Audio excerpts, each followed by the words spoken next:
চীনের দুঃখ যেমন হোয়াংহো, আমার রংপুর অঞ্চলের মানুষের দুঃখ হচ্ছে তিস্তা। এই তিস্তা মহাপরিকল্পনার কাজটি কতদূর অগ্রসর? আমি একজন কৃষকের সন্তান, এই দিক থেকে মিল থাকবার কারণে আমি আপনার কাছে 1 মিনিট চাইব। দ্বিতীয়ত, আপনি একজন সফল আইনজীবী, আমিও একজন আইনের ছাত্র, এদিক থেকে 1 মিনিট। তৃতীয়ত, আপনার ধারাবাহিক উদারতা গত কয়েকদিন গাণিতিক হারে বাড়ছে, এই উদারতা আজকে জ্যামিতিক হারে বেড়ে গেছে।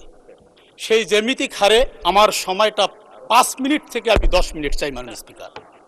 কারণ আমি নদীভাঙ্গা এলাকার লোক, আমার অনেক কষ্ট, দুঃখ, দুর্দশার কথা বলবার জন্য মানুষ আমাকে পাঠিয়েছে, একটু বলতেই হবে মাননীয় স্পিকার।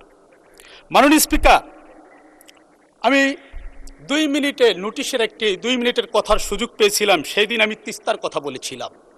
আমি যে এলাকা থেকে এসেছি, চীনের দুঃখ যেমন হোয়াংহো, আমার রংপুর অঞ্চলের মানুষের দুঃখ হচ্ছে তিস্তা।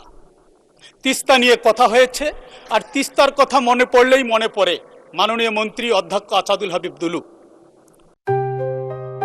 জেবিএস হোল্ডিংস লিমিটেড, যিনি আমার কারমাইকেলের ইকোনমিক্স ডিপার্টমেন্টের বড় ভাই, যিনি আমার নির্বাচনী আসনের, উনি 18 লালমনিরহাট 3, আমি 19 রংপুর 1, আমার আসনের উপর দিয়ে ওনার যাওয়া আসা। উনি অসুস্থ, চিকিৎসাধীন অবস্থায় আছে, আমি তার জন্য দোয়া কামনা করি, আল্লাহ যেন তাকে সুস্থতা দান করেন। তিস্তা মহাপরিকল্পনা বাস্তবায়নের আমরা সবাই আন্দোলনের অংশীদার। উনি একজন কর্ণধার ছিলেন। আমরা আজকে পানি সম্পদ মন্ত্রী মহোদয় আছেন, ওনার কাছে আমরা সুস্পষ্টভাবে ওনার বক্তব্যে আমরা জানতে চাই এই তিস্তা মহাপরিকল্পনার কাজটি কতদূর অগ্রসর। কারণ আমি যে আসন থেকে নির্বাচিত হয়েছি, এই আসনটি গঙ্গাচড়া উপজেলার 9টি ইউনিয়ন, রংপুর সিটি কর্পোরেশনের 1 থেকে 9 নং ওয়ার্ড।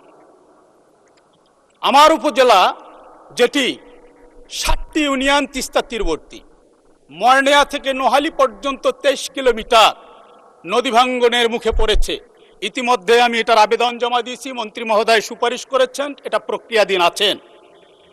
তিস্তা মহাপরিকল্পনা বাস্তবায়ন না হওয়া পর্যন্ত টেকসই স্থায়ী এটার একটা বন্দোবস্ত হওয়া দরকার। কারণ ফসলি জমি, বসতভিটা দিন দিন বিলীন হয়ে যাচ্ছে।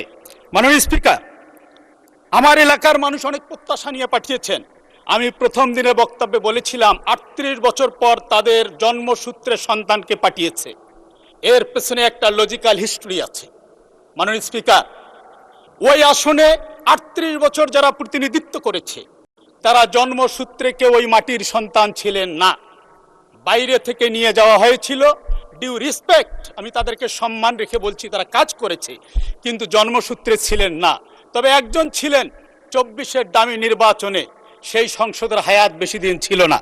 মাননীয় স্পিকার, আমার অঞ্চলের মানুষ আমার কাছে জানতে চেয়েছিল যে আমার চর অঞ্চলের উন্নয়ন আমরা কবে করব। সিটির সিগারেট কোম্পানি 9 নং ওয়ার্ড থেকে জমচরার বাজার পর্যন্ত জনবহুল একটি রাস্তা, হাজিরহাটের চেয়ারম্যান মোড় থেকে মনোয়ার হয়ে মাঠের পার, হাজিরহাট মোড় থেকে চৌধুরীর হাট হয়ে ঠাকুরাদহ, জনবহুল 3টি রাস্তা। যেই রাস্তাটা প্রশস্তকরণ দরকার, যেই রাস্তাটি সংস্কার করা দরকার।